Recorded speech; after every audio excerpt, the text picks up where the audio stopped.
This is melted plastic mixed with sand. It has to look like poo. Ideally speaking, it's very visual like that.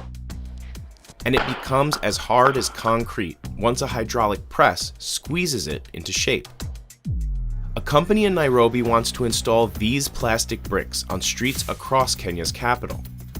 Could they become a solution for a country where 90% of roads have never been paved? And are roads made from plastic trash really a good idea? We went to Nairobi to meet the young inventor making bricks out of worldwide waste. Nzambe Mate opened her company, Jijenge Makers, in 2018. So Jijenge is a Swahili word which translates to build yourself. The factory processes 3 of the 7 types of single-use plastics. Here on my right, these are the hard plastics, and here on my left, these are the soft plastics. Kenya has one of the world's toughest bans on plastic bags, but bottles and other containers are still everywhere. This is where workers sort them. They can handle about 10 metric tons of plastic every month.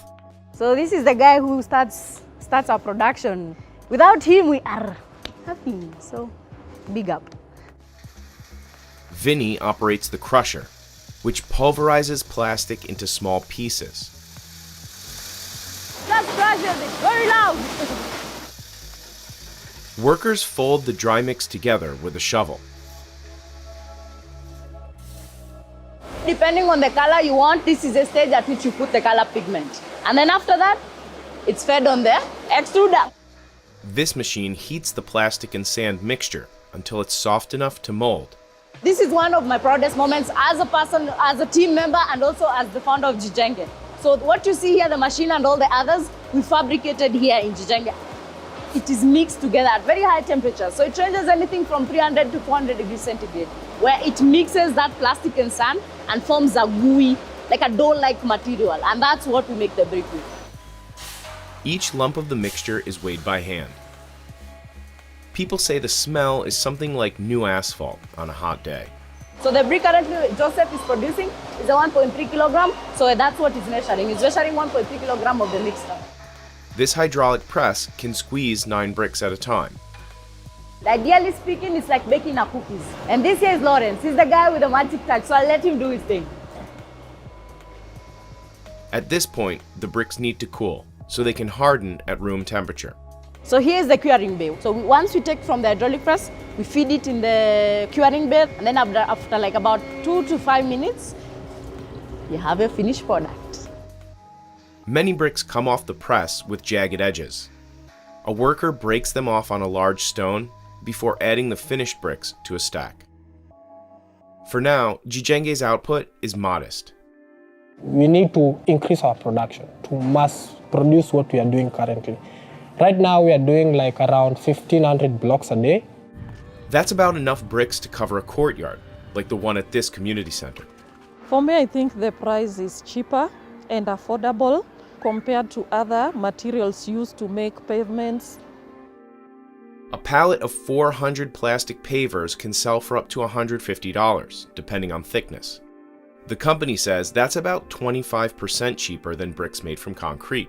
We're also working on manhole covers. The other one is roofing tiles. The other one is drainage gutters.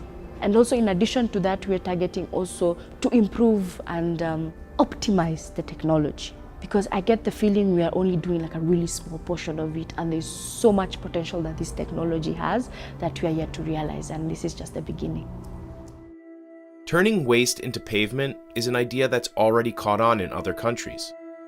Construction workers in India have been mixing small amounts of plastic waste into asphalt for decades, making new roads that are stronger and that last longer.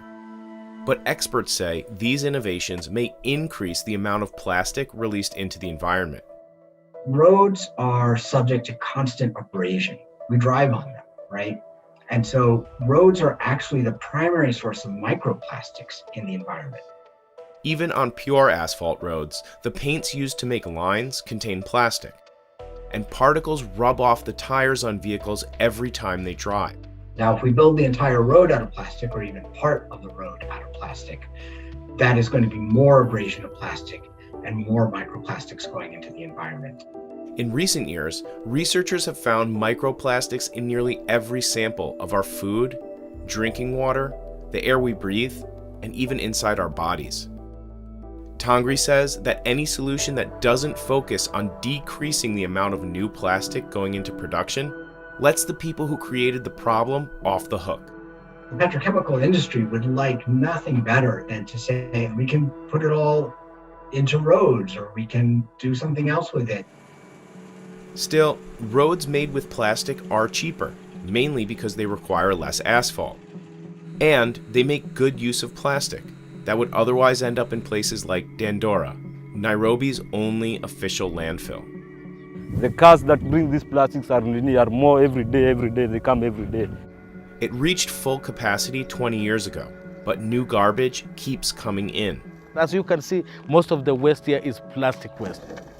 Amos Wamanya is an environmental activist and renewable energy consultant. We even have the smokes and all that being plastic being burned, which is very problematic to the health. In Nairobi's poorest areas, there are no sanitation services. Many people toss garbage into rivers or just burn it, as much as 750 tons every day. Kenya does not have enough infrastructure to allow recycling. But that didn't stop American oil lobbyists from proposing a trade deal to export millions of tons of plastic waste to Kenya. The American Chemistry Council was advising the U.S. representatives within the trade deal negotiations to include a clause that would allow plastic materials to be imported to Africa through Kenya. Nzambi knows that her invention can't tackle a mountain of trash that large. So far, her factory has recycled 50 metric tons of waste this year, but Nairobi produces 6 times that amount of plastic trash every single day. We need variant solutions. So I cannot say this is the solution in terms of like, does the biggest impact and all that stuff? No. Does it have an impact? Yes. Do we need to do more? Definitely. Still, she is continuing to expand her business. Zambi being the founder of Jenge motivates me a lot. She wants to achieve a lot in life. She wants to achieve a lot for the company. In 2020, the United Nations recognized Nzambi as a young champion of the earth and awarded her $10,000. And she says her company is closing a $500,000 seed funding round. We have more demand that we can supply. And that's because there's a lot of market awareness and market uptake that is coming in. And once again, as I said, with the shipment will shift with consumption, but we cannot produce that. She employs 20 people full-time, nearly all of them under 30 years old. Me, my team, and everyone else in the space, we get to earn a living, and that I'm happy with. Most of her customers are local, including her mother, who is also an entrepreneur. She just started a business raising egg-laying hens in her backyard. They are very peaceful birds. Yeah, I've got 1,200. Yes. Nzambi's first experiments with plastic trash took place here. Now, her bricks cover the entire driveway. Even outside, she has done this up to outside the compound. And we are very grateful. Now we live in a very good place. Eventually, Nzambi wants her business to grow internationally. Plastic waste is not just a Kenya problem, it's not a Nairobi problem, it's a worldwide problem. And so if we can figure out how to solve it in our local, then it's easy to replicate that solution to maybe to start to the East Africa region, and then to the greater part of the world. And her biggest fans support the future she's building, one brick at a time.